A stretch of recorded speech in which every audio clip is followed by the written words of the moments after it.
नमस्कार साथियों, स्वागत है आप सबका target classes with Hari sir में। हमारा हिंदी पेडागोजी का सेशन चल रहा था, उसी के आगे आज प्रश्न देखेंगे। सबसे पहले आपको बता दें, जो हमारे चैनल पे नए हैं प्लीज़ चैनल को सब्सक्राइब करके बेल आइकन को दबा दें, जिससे नए वीडियो का नोटिफिकेशन आपको टाइम से मिल सके। ठीक है, आज का पहला प्रश्न देखते हैं।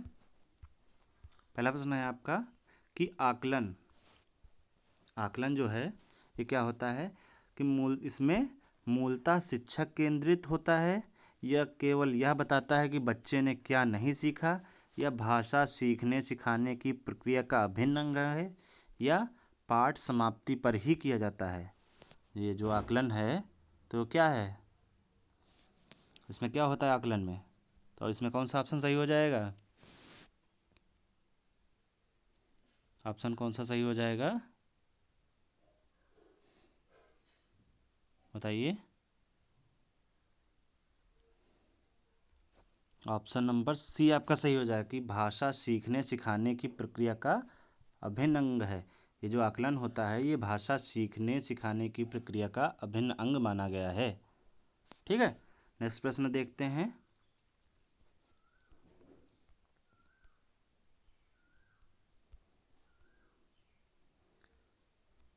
नेक्स्ट प्रश्न है कि उच्च प्राथमिक स्तर पर हिंदी भाषा में अभिव्यक्ति परखने के लिए आप किस प्रश्न को सर्वाधिक महत्वपूर्ण समझते हैं? जो उच्च प्राथमिक स्तर पर है हिंदी भाषा में अभिव्यक्ति परखने के लिए किस प्रश्न को सबसे महत्वपूर्ण समझाते हैं? ठीक है, ऑप्शन ए देखते हैं कि लोकगीत संस्कृति के परिचायक होते हैं, इस कथन को अपने विचार व्यक्त कीजिए, या आंखों पर पर्दा पड़ना मुहावरे का वाक्य प्रयोग कीजिए, या सेना में पार को क्यों घेर लिया था, या लेखक ने ऐसा क्यों कहा कि ताज़ा बर्फ धोखा देने वाला होता है। तो इसमें कौन सा ऑप्शन सही हो जाएगा आपका, बताइए कौन सा ऑप्शन सही हो जाएगा? ऑप्शन नंबर आपका बी सही हो जाएगा कि आंखों पर पर्दा पड़ना मुहावरे का वाक्य में प्रयोग कीजिए। ये उच्च प्राथमिक स्तर पर हिंदी भाषा में अभिव्यक्ति परखने के लिए महत्वपूर्ण प्रश्न माना जाता है।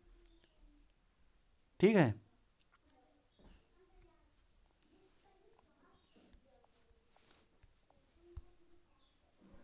नेक्स्ट प्रश्न देखते हैं कि चामस्की के अनुसार के कारण बच्चे भाषा सीखते हैं। किसके कारण बच्चे भाषा सीखते हैं चामस्की के अनुसार? ऑप्शन ए देखते हैं कि भाषाई समाज के द्वारा, या भाषा अर्जन क्षमता द्वारा, या भाषा आकलन क्षमता द्वारा, या व्याकरणिक नियमों की जानकारी से ही बच्चे भाषा सीखते हैं। तो इसमें कौन सा ऑप्शन सही हो जाएगा? चॉम्स्की के अनुसार बताना है। ऑप्शन आपका बी सही हो जाएगा। कौन सा सही हो जाएगा? ऑप्शन आपका बी सही हो जाएगा कि भाषा अर्जन क्षमता द्वारा चॉम्स्की के अनुसार बच्चे भाषा सीखते हैं। ठीक है, नेक्स्ट प्रश्न देखते हैं कि द्वितीय भाषा के रूप में हिंदी सीखने का मुख्य उद्देश्य है। द्वितीय भाषा के रूप में हिंदी सीखने का मुख्य उद्देश्य क्या है? ऑप्शन ए है कि मानक हिंदी लिखने में निपुणता प्राप्त करना, या हिंदी और अपनी मातृभाषा के अंतर को कंठस्थ करना, या हिंदी के व्याकरण पर अधिकार प्राप्त करना, या ऑप्शन डी आपका कौन सा है, दैनिक जीवन में हिंदी को समझने तथा बोलने की क्षमता का विकास करना। तो इसमें कौन सा सही हो जाएगा? द्वितीय भाषा के रूप में हिंदी सीखने का मुख्य उद्देश्य क्या होता है? ऑप्शन आपका डी सही हो जाएगा कि दैनिक जीवन में हिंदी में समझने तथा बोलने की क्षमता का विकास करना। ठीक है, ऑप्शन डी सही हो जाएगा, सॉरी। ठीक है, नेक्स्ट प्रश्न देखते हैं कि भाषा की पाठ्य पुस्तक में संबंधित पाठ होना चाहिए। किस प्रकार के पाठ होने चाहिए? संस्कृति के, या साहित्य, या विज्ञान के, या ये सभी? तो इसमें कौन सा ऑप्शन सही हो जाएगा? ऑप्शन नंबर आपका बी सही हो जाएगा कि साहित्य संबंधी पाठ होने चाहिए। भाषा की पाठ्य पुस्तक में साहित्य संबंधी पाठ होने चाहिए। नेक्स्ट है कि भाषा की पाठ्य पुस्तकों में हिंदीतर भाषाओं को भी जगह मिलनी चाहिए। इस कथन के समर्थन में कौन सा तर्क काम करेगा कि भाषा की पाठ्य पुस्तक में हिंदी तर भाषाओं को भी जगह मिलनी चाहिए? कौन सा कथन सही होगा? इससे भाषाओं के बीच द्वंद्व नहीं होगा, या इससे भाषागत विविधता को सही रूप में संबोधित किया जा सकता है, या इससे भारत की सभी भाषाओं को स्थान दिया जा सकेगा, या इससे त्रिभाषा सूत्र का पालन किया जा सकेगा? तो इसमें कौन सा ऑप्शन सही हो जाएगा?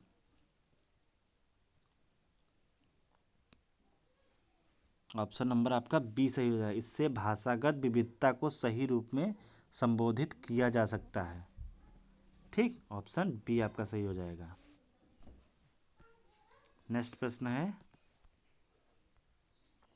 नेक्स्ट है कि लेखन क्षमता का विकास करने के संदर्भ में आपके लिए सबसे महत्वपूर्ण है, क्या महत्वपूर्ण है? कि सुंदर लेखन का अभ्यास, या मानक वर्तनी का प्रयोग, या सुनी पढ़ी और समझी हुई बातों की स्वाभाविक लिखित अभिव्यक्ति, या दिए हुए बिंदुओं और निर्देशों के आधार पर निबंध लिखना? तो इसमें कौन सा ऑप्शन सही हो जाएगा?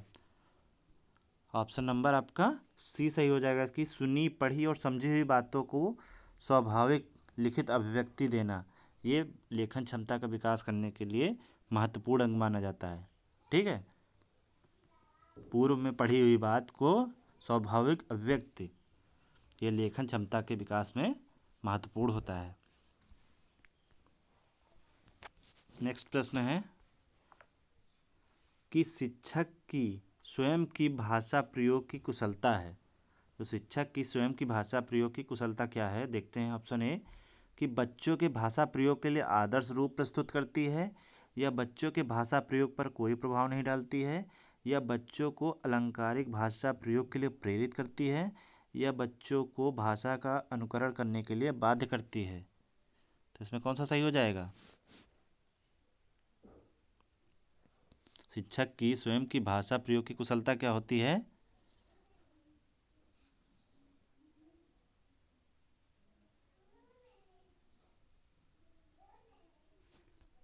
बताइए कौन सी होती है? इसमें ऑप्शन नंबर ए आपका सही हो जाएगा कि बच्चों के भाषा प्रयोग के लिए आदर्श रूप प्रस्तुत करती है। जो शिक्षक की स्वयं की भाषा प्रयोग है, ये बच्चों को भाषा प्रयोग के लिए आदर्श रूप प्रस्तुत करती है। ठीक, नेक्स्ट प्रश्न देखते हैं। नेक्स्ट प्रश्न है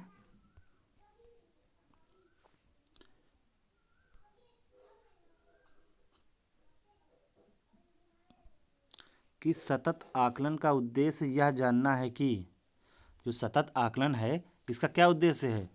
ऑप्शन ए देखते हैं कि बच्चे कैसे सीखते हैं, या बच्चे क्यों नहीं सीखते हैं, या बच्चों ने कितना सीखा है, या बच्चे ने क्या सीखा है। तो जो सतत आकलन है इसका उद्देश्य क्या माना गया है? ऑप्शन देखते हैं। ऑप्शन कौन सा सही होगा? ऑप्शन नंबर ए सही होगा कि बच्चे कैसे सीखते हैं। सतत आकलन का उद्देश्य यह है कि बच्चे कैसे सीखते हैं। ठीक है,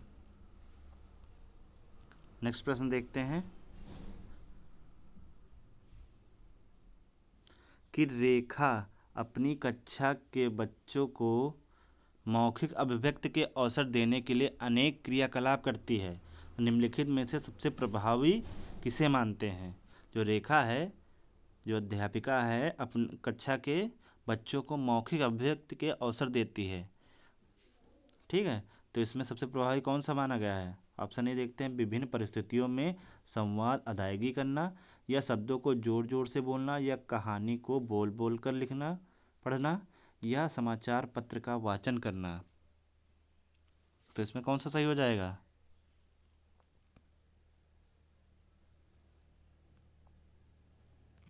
ऑप्शन कौन सा सही हो जाएगा, बताइए। ऑप्शन आपका ए सही हो जाएगा कि विभिन्न परिस्थितियों में संवाद अदायगी करना, संवाद अदायगी करना। ठीक है, रेखा जो अध्यापिका है वो विभिन्न परिस्थितियों में संवाद अदायगी करके बच्चों को मौखिक अभिव्यक्ति के अवसर करने के लिए अनेक क्रियाकलाप करेगी। ठीक है, यही है। नेक्स्ट प्रश्न है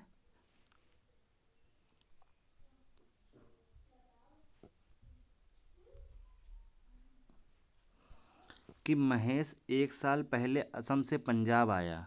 ठीक है, वह हिंदी भाषा का प्रयोग करते समय त्रुटियां करता है। एक शिक्षक के रूप में आप किस कथन को सही मानेंगे? वो पहले असम में था, फिर पंजाब आया।